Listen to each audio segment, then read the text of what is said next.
चर्चा करते हैं। भारतीय जनता पार्टी विधायक दल की बैठक आज हमारे नेता प्रतिपक्ष पूर्व मुख्यमंत्री श्री जयराम ठाकुर जी की अध्यक्षता में यहाँ हुई है, जिसमें पार्टी के प्रदेश अध्यक्ष डॉक्टर राजीव बिंदल जी विशेष रूप से उपस्थित रहे। इस बैठक में सबसे पहले तो जो पिछले दिनों हिमाचल प्रदेश में प्राकृतिक आपदा आई, उस त्रासदी में जिन लोगों की जान गई, उनकी आत्मा की शांति के लिए 2 मिनट का मौन रखा गया और शोक प्रस्ताव पारित किया गया। इसके बाद विधायक दल ने प्रस्ताव पारित करके हिमाचल प्रदेश की जनता का धन्यवाद किया, जिसने हमें पिछले 4 लोकसभा चुनाव में जीत दर्ज कराई और उन 4 लोकसभा चुनाव में 61 विधानसभा क्षेत्रों पे जहां बढ़त मिली, वहीं मुख्यमंत्री समेत 9 मंत्रियों के विधानसभा क्षेत्र में भी भारतीय जनता पार्टी आगे रही है। इस उपलब्धि को लेकर जहां कार्यकर्ताओं का धन्यवाद किया, वहीं प्रदेश की जनता का धन्यवाद किया और आदरणीय प्रधानमंत्री नरेंद्र मोदी जी तीसरी बार केंद्र में सरकार बनाने में कामयाब हुए, उनको भी इसके लिए बहुत बहुत बधाई दी गई।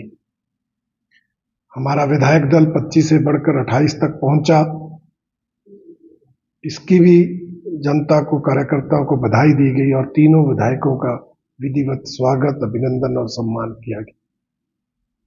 इसके अलावा विधायक दल की बैठक में हिमाचल सरकार ने चुनाव संपन्न होने के बाद जो जन विरोधी निर्णय लिए हैं, उसके लिए उस सरकार की कड़ी आलोचना की गई। विधायक दल का मानना है कि हिमाचल की सुक्खू सरकार जन विरोधी सरकार है। जब से सत्ता में आई है, लगातार जन विरोधी निर्णय ले रही है। जो पिछली भारतीय जनता पार्टी की सरकार ने जनता को सुविधाएं दी थी, उन सुविधाओं को छीनने का काम कर रही है। चाहे वो संस्थान जो इस सरकार ने डिनोटिफाई किए, उनकी बात हो, चाहे जो डीजल पर हमने वैट कम किया था उसको फिर से बढ़ाने की बात हो, और चाहे अब लोकसभा चुनाव के बाद जिस तरह से पहले 125 यूनिट बिजली जो माफ की थी उसको विड्रॉ किया गया, हिमकेयर योजना का लाभ प्राइवेट हॉस्पिटल्स में जो मिलता था उस सुविधा को छीना गया, और अब ग्रामीण क्षेत्र में जो पीने के पानी के बिल नहीं आते थे, वो भी जो अब 100 रुपये बिल लगाने का निर्णय सरकार ने लिया है।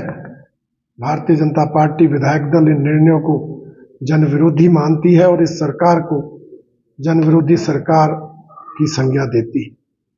भारतीय जनता पार्टी विधायक दल हर स्तर पर इन निर्णयों का विरोध करेगा। आगामी जो 27 अगस्त से विधानसभा का सत्र है, उसके अंदर भी मुखरता के साथ इन जो है मुद्दों को उस विधानसभा सत्र में उठाया जाएगा। विस्तृत रणनीति आज की इस बैठक में उस मानसून सत्र में किस तरह से हम जनता के मुद्दों को उठा सके, उसकी रणनीति बनाई गई है। विशेषकर ये जो जन विरोधी निर्णय सरकार ने लिए हैं, उनको अलग अलग नियमों के तहत चर्चाएं करके प्रभावी ढंग से उठाने की यहाँ पर योजना बनाई गई है। और इसके अलावा जो पार्टी के आगामी कार्यक्रम है, चाहे वो चला हुआ एक पेड़ माँ के नाम अभियान है, चाहे वो तिरंगा यात्रा और हर घर तिरंगा अभियान है, और फिर उसके बाद आने वाले अनेक कार्यक्रमों पर आज यहाँ पर विस्तृत रूप से चर्चा हुई है।